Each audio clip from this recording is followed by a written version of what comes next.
What if I told you that the code of reality itself has been hidden in plain sight for thousands of years? Long before computers, before mathematics, before written history, there was Hebrew, the world's only discovered language, our first alphabet. Even the word alphabet comes from Hebrew, Aleph, Bet, the first two letters of creation. What's even more amazing is when these letters are spoken into existence, the physical geometry is formed just by the vibrational sound. Think about this. Saying the letters actually make the letters appear in the physical world. This is not an accident or a coincidence. The language of thought and the structure of the universe mirror one another on purpose. It's not an accident. The ancients said God spoke the world into existence, and it wasn't a joke. Quantum physics is just catching up. Not only do Hebrew letters mirror DNA code and the sequencing that build the entire universe, there is something called gematria, where each letter has a numerical value, and each numerical value is tied into the meaning of each letter. And these words, letters, values have an even deeper secret that has been hidden for thousands of years. The Hebrew word for love, ahava, and the Hebrew word for one, echad, are the same, because the active expression of connection is love, and the state of being in connection is one. So they have the same value because true love is oneness. Love that is not rooted in unity is not real love, and unity that does not emerge from love is not sustainable. In Hebrew, the word for light is or. The word for secret is ras. Same value because in the language of creation, light is the revealing of the secret, and the secret was always hidden in the light. Even deeper, 9 in gematria is the number of truth and completion. 23 is associated with life force, as in the 23 chromosome pairs in human DNA. Again, not a coincidence, because when we put it all together, truth times life equals light. In Hebrew, the word for truth is emet, aleph, mem, taf, the first, middle, and last letters of the Hebrew alphabet. Because truth isn't part of the story, it's the whole thing. 441 is not random, it is 21 times 21, and 21 is the value of the divine name, Eya, I am. So the truth is I am multiplied by I am. Truth is the square presence of God, and you only recognize it when your whole being remembers who you are. 358. In Hebrew, Messiah is Mashiach. The word for serpent, Nachash, also 358. Two opposing forces, same number, same energy. The serpent pulls you into illusion, the Messiah awakens you to truth. One is ego, the other is soul.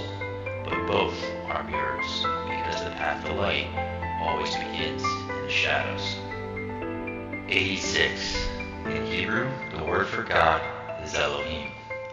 And when you spell the word nature, Hateva, you also get the same number, 86. Because the ancients knew God wasn't above the world, God is the world.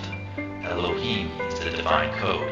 Hateva is the visible interface. One source, two reflections. The creator is the creation. Next we have 376. Peace versus conflict. Shalom versus Esav. Esav is the name of Jacob's brother, the archetype of struggle, ego, and division. Why do they share the same number? Because you can't have real peace without confronting the part of you that resists it. Peace and conflict live in the same space. The question is, which one will you feed?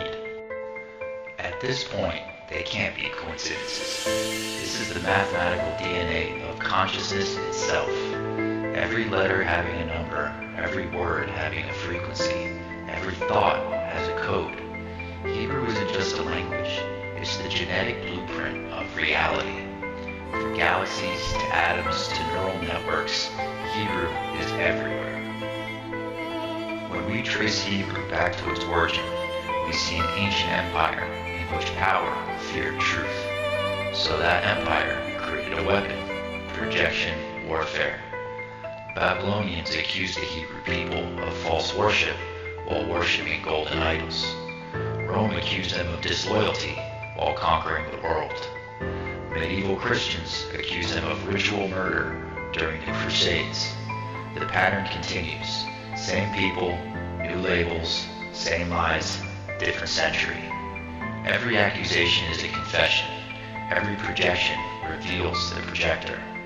Egypt fell, Babylon fell, Rome fell, the Soviet Union fell, and the truth remains. Truth has its own frequency. After 2,000 years of exile, Hebrew awakened and the code returned. Ancient letters have merged with modern code. Digital and divine have become one. Scientists discovered Hebrew patterns in human DNA. We are literally coded in Hebrew. Where Hebrew consciousness flows, innovation follows, the code creates. Humanity is awakening to the truth. The frequency is rising. Earth itself pulses with Hebrew frequencies. The planet is starting to remember. So, remember this. In Hebrew, truth is emet.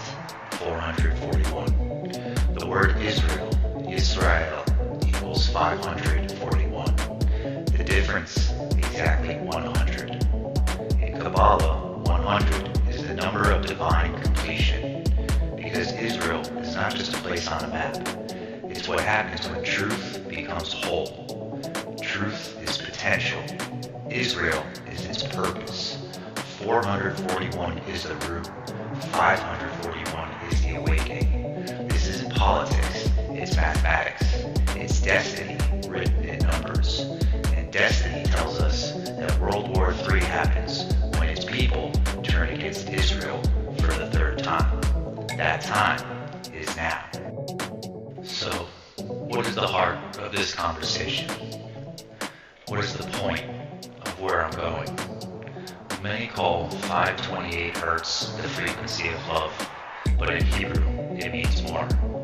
528 is the value of the word Vayera, and he appeared. The moment in Genesis where the divine presence shows up in the physical world.